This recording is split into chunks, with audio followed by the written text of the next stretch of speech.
All right, and the latest breaking news that we're getting is that Mehbooba Mufti has in fact reached the governor's residence in Jammu.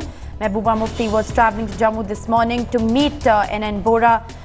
My colleague Ashwini now joins me on the phone line. Ashwini, it's the first formal attempt to conjure up an alliance and discuss a blueprint for government formation. Is there any kind of consensus on a BJP-PDP tie-up? Because what sources are telling headlines today is that the PDP is clearly a divided house at this point in time. Yeah, there is a clear indication that PDP Chief Mehbooba Mufti, she has just gone inside the Raj Bhavan to meet Governor NN Vohra, and she will give her blueprint, and most probably she will take some more from the Governor Vohra, and she will claim that very soon will be coming with all documents with the support of the other parties, and she will not mention, because already there is a talks are going on between other parties also, with Congress also, and with BJP also, and most probably the BJP and the PDP government formation will be there, and there is some problem between the PDP and BJP on the formation of the ministry, like Home Ministry and the Finance Ministry, who will be taking over. And Deputy Chief Minister will go to the BJP, and Dr. Nirmal Singh will be the Deputy Chief Minister, and Chief Minister will be given to the Mufti Mohammad Saif for 6 years. Yeah. All right. So clearly at this point in time, there is a lot of negotiation, a lot of back-channel talks that are underway between the PDP and the BJP to reach a compromise formula that works for both the parties. But Ashwini, the fact is that at this point in time, the PDP is also reeling under a very real fear of rebellion, as some of the MLAs of the PDP clearly believe that the state of Jammu and Kashmir has given an anti-BJP mandate. That is clear that there is a dissent in the PDP also. The MLAs are raising voice that if they will go with the BJP, there will be problem in Kashmir Valley. Right. But indication are there that the patron of the party, Mufti Mohammad Sayyid Mehbooba Mufti, they have convinced them that if within the 6 time, if they will not form the government, it will be a problem for the PDP to handle the situation. Yeah. Also, Ashwini, while Mehbooba Mufti is in fact meeting with NN Vohra today, the BJP is also likely to be meeting the governor tomorrow? Yeah, BJP President Jugal Kishore Sharma, he is meeting Governor NN Vohra tomorrow at around 2 p.m. And he will also claim the formation of the government. And yesterday also the BJP General Secretary Madhav, he met Governor Vohra for half an hour, and he told him that whatever government will be in the Jammu and Kashmir, it will be with the BJP. Since the mandate has been given, the BJP got the maximum vote share in the state assembly, 23%, and PDP has very less, and even the National Congress are less than the BJP. So they have given an indication that the formation of the government will be the BJP, and what will the equation, whether with the National Conference or the PDP. But most probably the strike will be between the PDP and the BJP. Right, Ashwini, there was also, in this entire bargain, there has been a lot of back and forth from a lot of political parties.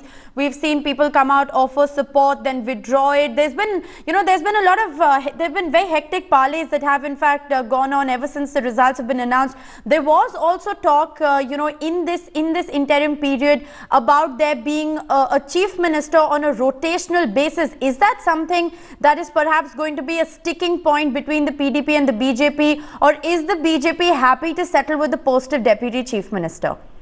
Yeah, there was a maximum pressure from the BJP, because BJP is a second party with the 25 MLAs and the PDP has 28 MLAs, that at least there will be rotation chief minister, like in 2002 when there was an alliance between the PDP and the Congress, and first 3 years was with the Mufti Mohammad Sayyid, and second, third, 3 years was with the Congress leader Ghulam Nabi Azad. That is same process they wanted to repeat it. PDP has a problem, and there may be some agreement that 6 years will be given to the Mufti Mohammad Sayyid, and the Deputy Chief Minister will be given to the PDP. All right, Ashwini Kumar, thanks so much for joining us with the latest. Those are visuals that we're getting to you on your screens at this point in time. It's the first formal attempt to conjure up an alliance and discuss the blueprint for government formation. Mehbooba Mufti meeting Governor NN Vohra in Jammu, and even as Mehbooba Mufti has reached the Raj Bhavan, and that meeting has in fact begun, the consensus on the BJP on a tie-up with the BJP, something that continues to elude the PDP. The PDP at this point in time, a divided house. There is a fear of rebellion also, and at the same time on a stable government. Those are live visuals that we are getting to you on your screens from Jammu at this point in time. Mehbooba Mufti there on your screens meeting with Governor NN Vohra. This is the first formal meeting, we'd just like to tell our viewers, that has in fact taken place between the PDP formally meeting the governor. Whether she's going to submit a blueprint for government formation today, or whether it is just a meeting where she's going to buy time, is of course a question that remains to be answered. All right, Ashwini is back with us on the phone line. Ashwini, the big question really is that, is Mehbooba Mufti submitting a blueprint today, or is she perhaps only going to buy more time before the PDP and BJP can, sort their own house out?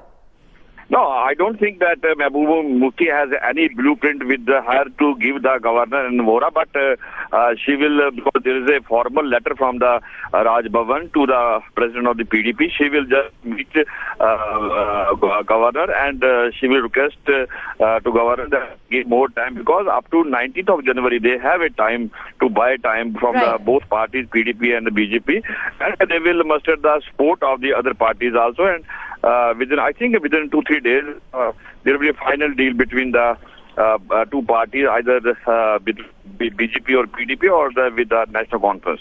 Right. Yeah. So, Ashwini, essentially what you're saying is, while that, there have been a lot of informal meetings with the governor, like you've been pointing out, the BJP president in Jammu Kashmir met the governor. Also, Ram Madhav, in fact, held an informal meeting with the governor yesterday. This really is the first formal meeting that has taken place between the governor and the leader of, the single largest party in Jammu and Kashmir. Yeah, today meet is an official meeting, and PDP claims that they have a largest party at 20 with the 28 MLAs. And yesterday, Ram Madhav, National General Secretary of the BJP, he also met the governor and conveyed that whichever government will be formed in Jammu and Kashmir, it is with the BJP, because mandate has been given to the BJP, and it's the second largest party in the state assembly, and there should not be any grand alliance between whatever the grand alliance was going on between the PDP, NC and Congress. That was given the indication that there will be no grand alliance, and only the formation of the government in state will be the BJP, because BJP has been given mandate from Jammu and PDP has given mandate from Kashmir Valley. But what will the final deed? It will be seen within next 2-3 days. Yeah. Well, absolutely. What the BJP has made clear is that there is no possibility of an alliance in the state that could be successful without the participation of the BJP. The BJP coming out asserting itself, saying no alliance is possible without the BJP, as the people have in fact given their mandate to the party. But on your screens, those are visuals that we're getting to you from Jammu at this point in time. The Mehbooba Mufti meeting NN Vohra. This is the first formal meeting that is taking place between NN Vohra and Mehbooba Mufti. We're going to continue to track political developments from Jammu and Kashmir. It is going to remain a top focus story for us. Ashwini Kumar, thanks so much for joining us with the latest on that. Moving on to the other big story that we're tracking today. The Defence Ministry has lifted curbs on the procurement of heavy-duty Tata trucks for the army. Excluded from the procurement process some 2 years back over the corruption controversy, Tata trucks will make a comeback into the Indian Armed Forces soon. The government now says it will procure the vehicles directly from the company manufacturing them instead of buying them through agent firms.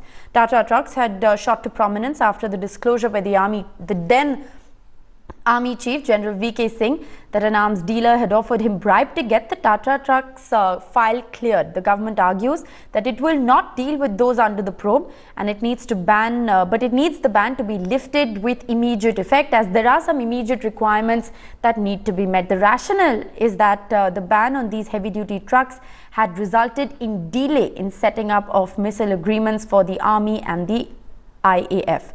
It is also being argued that due to a hold on procurement, the maintenance of the fleet of over 6,500 such trucks in India was getting adversely affected due to the lack of spares and other parts.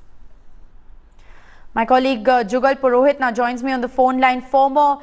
Jugal, despite the fact that there is a CBI inquiry that is currently underway against Tejinder Singh over the entire Tata Trucks controversy, how can the government really go ahead and lift the ban? What are the modalities of lifting this ban?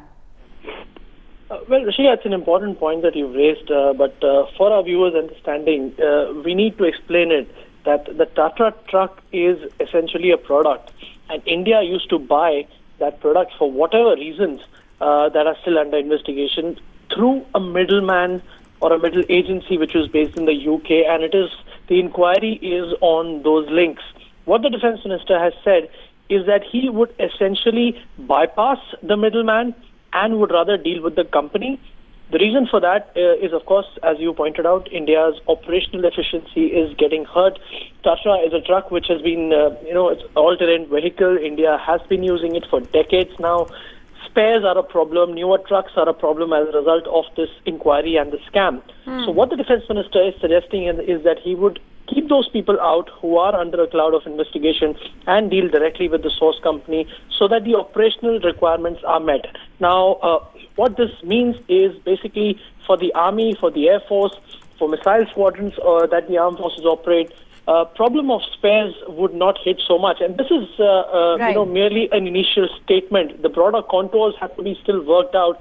And there is going to be no doubt that the opposition parties are going to be gunning for it because they would like to know that why is it that the BJP is being allowed to get away with something which they challenged when they were in the opposition. Right. Jugal, stay on with us.